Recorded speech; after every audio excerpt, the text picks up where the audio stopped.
I'm Bonnie Harrison, and this is The Details Long Read. Today, is communal living a wiser use of resources and a counter to societal ills like loneliness? With the cost of both newly built and older homes rocketing and a lack of supply, proponents of shared or co-housing say it's time to reconsider once radical options. The author is Eric Trump, and this is an abridged version of Come Together from North and South's May issue. In Dunedin, the residents of 24 energy-efficient homes on a hill overlooking the city share a trampoline, a vegetable garden, and, sometimes, dinner. In Raglan, two sisters are recreating the bonds of their happy childhood by raising their own children together. In Auckland, Ngāti Whātua Ōrākei are housing their people in award-winning, architecturally designed terrace homes. All are co-housing arrangements, modern examples of communal living. Co-housing is the latest iteration of intentional living in New Zealand.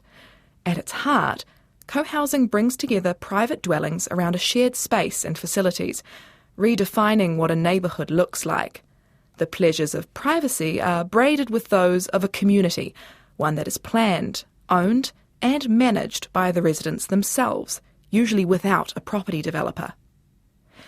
Existing co-housing communities, such as CoHouse in Grayling, Auckland, which opened in 2021, Earthsong in the West Auckland suburb of Ranui, established in 1995, and Toi Ora in Dunedin, conceived in 2013, represent a possible exit from New Zealand's current double predicament of unaffordable and shoddy housing stock.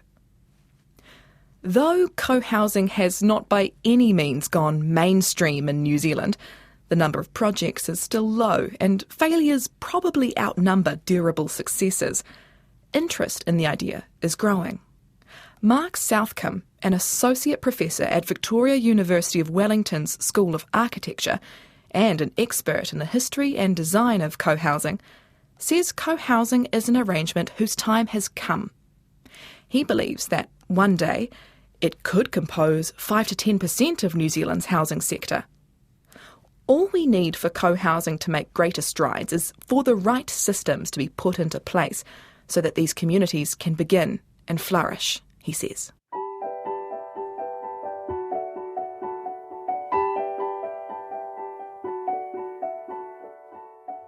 The model of co-housing that interests many in New Zealand today got its start in Denmark in 1972. The idea evolved out of a desire for affordable housing and a greater sense of community than single-family homes provide. Early co-housing residents also wanted to live in a way that would protect the environment. These communities were, in theory, open to all ages and ethnicities. Through their very design, they are meant to encourage daily cooperation. Similar ideas were not unknown in Aotearoa. Many different groups of people at different times have broken off from mainstream society to forge a fresh path and make a better life in intentional communities.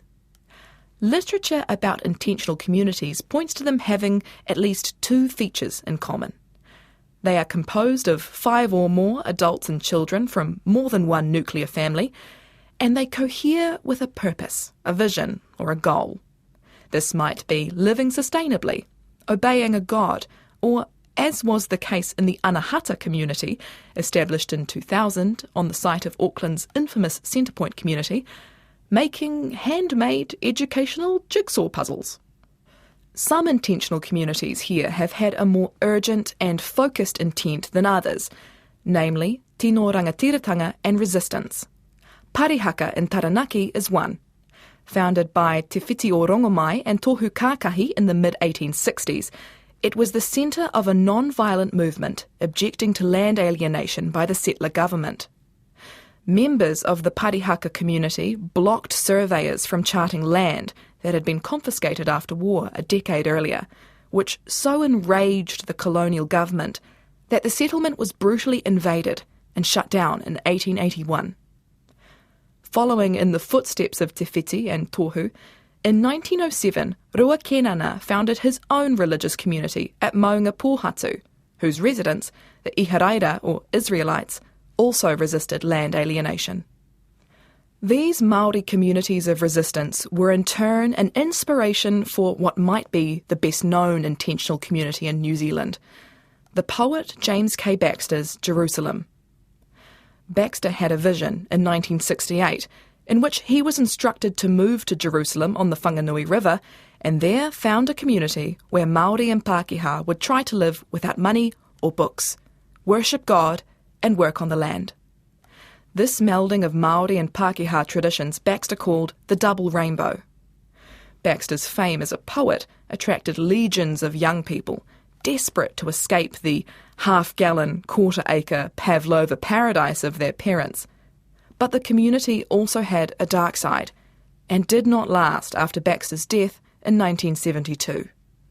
Other informal communities sprang up in the late 1960s and early 1970s. Young activist and future multi-municipalities mayor Tim Shadbolt was famously involved in a short-lived commune in Auckland, named the People's Republic of Gibraltar Crescent after his street. In 1973, the third Labour government, sensing the spirit of the times and taking inspiration from the kibbutz model in Israel, set up the Ohu scheme. This program saw Crown land leased to young people wishing to form a commune. The scheme was meant to give young New Zealanders land and housing and a chance to experiment with different social relationships while also contributing to the building of their country. It was popular, but those interested found the application process arduous, and the government had trouble providing permits to isolated terrain. 8 Ohu were established, with only 3 remaining by 1983. Word has gradually spread. There are now seminars, workshops and conferences all around New Zealand and the world promoting co-housing and explaining it to the sceptical and the curious. From Whanganui to Whangarei, from Wellington to Christchurch, co-housing is being planned, coming into existence and working to overcome challenges. I'd say established communities are in the region of 20 to 24, says Mark Southcombe, though the number changes all the time with emerging projects. In 2019, the Housing Innovation Society held its first co-housing hui, dubbed a Koho Hui. Regular Koho Hui have followed. The next one is on the 23rd of June at Auckland University of Technology. Representatives of collective housing projects and other urban housing initiatives gave presentations at the gathering to an audience who felt disenfranchised from the current housing market. The Hui's founding statement acknowledged the grim reality of New Zealand's housing crisis. It reads, "Housing in Aotearoa is in crisis, whether it's housing quality, cost, or the fact that a growing number of people are living in isolation. The current approach to housing is not addressing these key issues. There's a growing appetite for new solutions."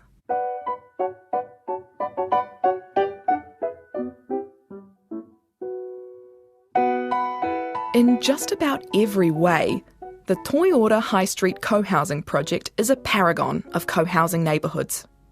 The 24 freehold terrace homes, built around a central lawn on a 5,000 square metre piece of land, are on the site of the former High Street School, which closed in 2011. 3 of the homes are in one of the old school buildings. A community of around 55 people, representing 9 nationalities, live here.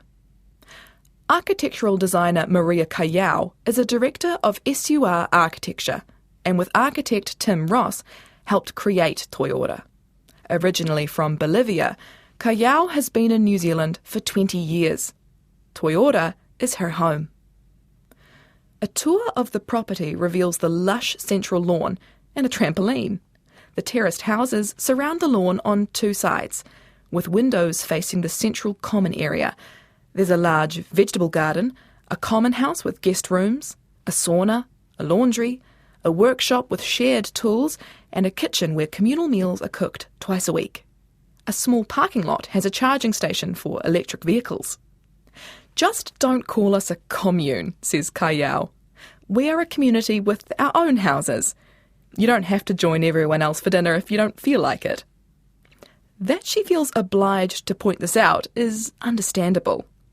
Despite Toyota's tidy paths, swept porches, and general sense of order, for some, the scent of patchouli and the jangle of love beads still linger when the topic of communal life comes up. Neighbours hearing about a prospective co-housing development might well wonder if a new Tim Shadbolt at Huia-style republic was on the way. The memory of the 1960s and 70s did taint the recently built Buckley Road co-housing project in Wellington. Their own real estate agent, not knowing what else to call them, referred to them as a cult, says Mark Southcombe. Kayao is used to this. Some people get scared when they hear co-housing, as though hippies were coming, she says. Toyota had its beginnings at a public meeting on co-housing in Dunedin in 2013. The meeting included a workshop by Robin Ellison, one of the visionaries behind Earthsong, a well-known and enduring co-housing community in Auckland. After the meeting, 8 shareholders, unknown to each other beforehand, joined forces to look for land. The High Street school site was owned by Ngaitahu, and it was on the market. We had to come up with almost $1 million quickly, so we found more people to join us, says Kayao of the purchase. Determined, the group pulled it off, and High Street was theirs. After that came the real work. The shareholders met every 2 weeks in the former schoolhouse on the property, held workshops and thrashed out all the issues. Kayao and Ross proffered design after design for living quarters. What did people want? What were their priorities? We had to work out the details first, find consensus, do the calculations. Then we had to find people to fill the homes. Some people dropped out along the way as the planning and resource consent went on, taking 5 years.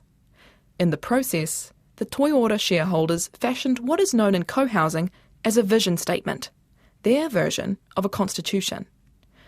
It was composed through group effort and calls for a robust eco-design and layout that will establish a cohesive community that fosters well-being, diversity, and the right use of resources. The statement also emphasises the social environment and the use of communication that promotes tolerance, safety, respect, and cooperation. In the end, Kayao says everything was more expensive than we'd planned. We tried bringing costs down to allow for economic diversity. It would have been great to help a refugee family. All in, the price tag for the build was $12 million. The triple-glazed windows alone, imported from Germany, were $500,000. Finally, in 2021, Toyota welcomed its inhabitants to their new houses, all built, or, in the case of the existing buildings, renovated, to exacting passive design standards. Securing financing was perhaps the most arduous obstacle for Toyota to overcome, one that has stymied other co-housing efforts, such as the proposed Cambridge co-housing project in Waikato. Those involved dreamed of a multi-generational community and affordable housing, according to the development's website. However, they were forced out by a neighbouring development company with deep pockets. The district council built a road over their land, and as a result, we have given up, the website says.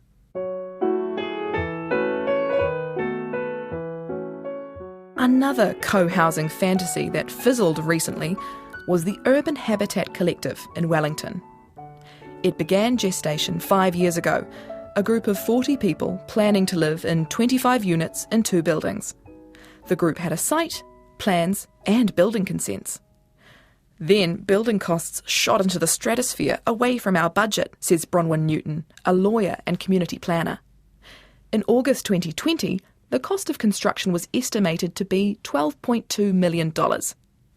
4 months later, it had risen to $14.7 million. We tried to reduce costs, but the next time we looked, they were at $17 million, she says. Then their chosen construction company walked away. I don't recommend trying to build multi-unit, multi-generational housing during a pandemic, says Newton. COVID or not, Newton said other intractable obstacles stood in the collective's way, as they do for others. More and more people may want to live in co-housing, but the legal and financial frameworks to encourage it are not in place. The environment is inhospitable. There are more hurdles to jump over. Local districts don't accommodate this kind of housing. Banks tried to be reasonable and gave us support, just not much practical support. Auckland urban planner Hamish Firth thinks a snowball effect will help projects like Newton's come to actuality in the future. The more familiar co-housing becomes, the more familiar they are to banks and the easier it'll be to borrow money. The more co-housing there is, the more we'll see. While Auckland is intensifying to cope with a high-demand, low-stock housing market, Firth observes that, in general, banks are not fully understanding, yet, of co-housing. Banks have been doing the same thing for 100 years. They are risk-averse. They'd rather you hire a project manager for $250,000 than do it yourself. They create hurdles to test the determination of the group. The problem is familiar to whānau and hapu around New Zealand. For decades, communally owned Māori land has remained underdeveloped due to banks' declining finance. Solutions are slowly being found as the need and yearning grows for bespoke, healthy and culturally nourishing papakainga, a Māori form of co-housing. Papakainga initiatives have sprung up in the past decades for some of the same reasons as other co-housing projects, but from a situation of even greater housing stress, and with extra pull factors such as ancestral connections to whenua.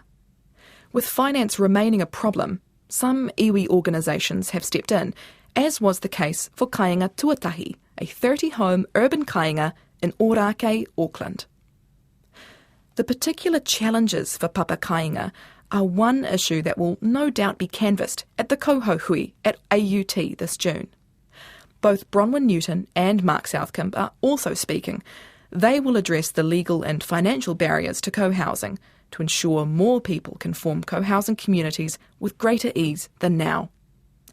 Southcombe is puzzled by the reluctance of banks and local regulators to get on board. These communities tend to be stable and affluent. Also, since they're not building for a profit, the buildings tend to be high quality and sustainable. They're actually low risk. Instead of treating them like halfway houses or commercial buildings, treat them as residences. The difficulty with co-housing seems to be knowing how to make it happen. Newton said it sometimes felt like going in circles. Either you've got the land and no group, or a group of people and no land, she says. It can take a long time to launch, and in the meantime, people lose interest or have to get on with their lives. Earth Song is the community most often cited as a model for co-housing. The eco-neighbourhood is a community of 32 homes on 1.2 hectares that has been running for almost 3 decades. One of its co-founders, architect Robin Allison, wrote 2020's Co-Housing for Life, which is, like another manual, Creating Co-Housing, a revered guidebook for how to create a community that is socially and environmentally cohesive. Allison sees healthy housing as a human right, and Earth Song as the project of my life. Why should we have just one option dominated by the land developer? We can do better, she says. Since larger combined housing projects like Earth Song require great determination and resilience, as well as money, some families and friends are striking out on their own to combine resources and achieve community and home ownership on a slightly smaller scale, without a vision statement or a detailed plan. Toi Ora's people felt fortunate to have found each other and a plot of land. They were resilient, and in the end secured a loan for their $12 million dream. The conditions set by the bank were stringent, a 35% deposit and 10% contingency, which are unusually high. They also had to sell 22 units off the plan before building could begin. Then, those buying in had to secure mortgages for individual homes. Everyone was getting turned down for mortgages, which had us all worried. In the end, the bank asked us to remove the word co-housing from their property covenant, Kayao says. These days, the foundational battle scars are barely visible, as though Toi Ora had been a part of the neighbourhood all along. With its well-designed homes and established gardens, it resembles a stylised marquette of a happy neighbourhood.